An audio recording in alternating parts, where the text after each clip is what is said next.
Breaking news from inside Royal Lodge reveals shocking discoveries that have left palace insiders stunned. As Prince Andrew and Sarah Ferguson prepare to vacate the sprawling 30-room mansion they've called home for years, sources have revealed that the property is filled with so much accumulated clutter and unopened boxes that it could take months to clear out. Rooms are reportedly stacked floor to ceiling with Amazon deliveries that have never even been opened, offering a disturbing glimpse into the chaotic lifestyle of two former royals who seem to have been living in denial as their world fell apart. King Charles issued an ultimatum last week, demanding that Andrew vacate Royal Lodge by the end of January 2026, after having been stripped of all his royal titles following the Jeffrey Epstein scandal.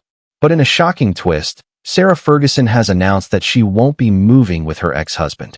After years of living together despite their divorce, Fergie now wants a break and a fresh start away from Andrew. What secrets are hidden in those unopened boxes? And why has it taken a royal eviction to finally expose the dysfunction inside Royal Lodge? This story only gets stranger by the minute. The announcement came like a hammer blow when Buckingham Palace revealed that Andrew Mountbatten Windsor, formerly known as Prince Andrew, would be stripped of all royal titles by King Charles. The decision followed years of mounting pressure due to Andrew's friendship with convicted pedophile Jeffrey Epstein. Once known as the Duke of York, Andrew would now be referred to simply by his surname, losing not just his title, but his entire royal identity. The palace also confirmed what many royal watchers had suspected for months. Andrew would be forced to leave Royal Lodge, the grand 30-room mansion on the Windsor estate he's occupied since 2004, and move to a much smaller property on the King's private Sandringham estate in Norfolk. It was a stunning fall from grace for the late Queen's third child, a man who once held senior military ranks and performed hundreds of royal engagements every year. The real shock came when details began emerging about the state of Royal Lodge and the monumental task of clearing it out. Sources close to the situation revealed that the property is in utter disarray. The Amazon deliveries arriving at the lodge are described as overwhelming, with entire rooms filled with unopened boxes, purchases made on impulse or boredom, now collecting dust. Palace insiders have painted a picture of two people living in dysfunction, accumulating material possessions while their reputations and futures disintegrated. One insider stated that while the royal family wants the move to happen quickly, it could take weeks or even months because Andrew and Sarah simply have too much stuff.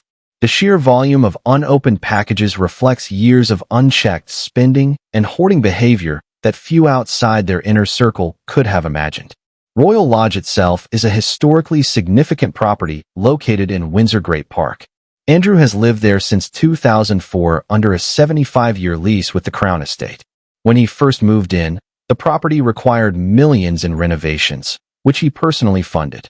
The mansion features 30 rooms with extensive grounds, gardens, stables, and outbuildings. For 2 decades, it served as his base for royal duties and later as his refuge as scandals consumed his reputation. After their divorce, Sarah Ferguson moved back in, an unusual arrangement that saw the former couple living together platonically while maintaining that they were still best friends. Over time, Royal Lodge became a symbol of Andrew's refusal to accept his diminished status, a 30-room monument to denial and delusion. Now, King Charles has finally ended the charade, ordering his brother to leave and reclaiming the property for more appropriate royal use.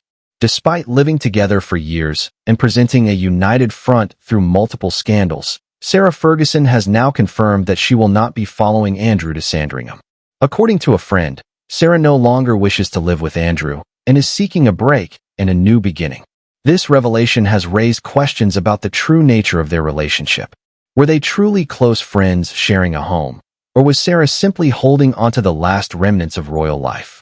Many royal observers have long noted how unusual their cohabitation was. Few divorced couples, especially in such circumstances, choose to continue living together for decades.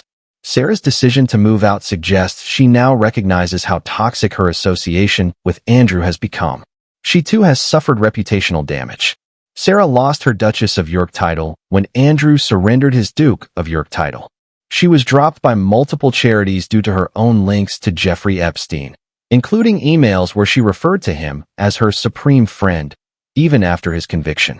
Her public image is in tatters, and perhaps she has finally realized that distancing herself from Andrew is necessary for her own survival.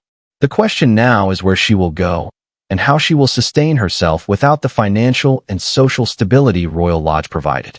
At 66, with limited resources and a damaged reputation, her options appear uncertain. As for Andrew, he faces an enormous logistical nightmare. He has until the end of January 2026 to vacate the property, meaning just over a year to sort through decades of belongings and unopened deliveries. It is not known whether Sarah will move out sooner, possibly leaving Andrew to handle the chaos alone. Palace officials are reportedly eager to speed things up, viewing Andrew's continued occupation of such an extravagant residence as an embarrassment to the monarchy. However, clearing a mansion of this size and clutter is no simple task. The image of the disgraced former prince sorting through piles of unopened boxes is both tragic and darkly ironic. A man who once lived in royal splendor now reduced to rummaging through his own excesses. The revelations about the hoarded state of Royal Lodge also spark questions about Andrew and Sarah's mental and emotional well-being. Compulsive shopping and hoarding are often linked to anxiety, depression, and an inability to cope with stress.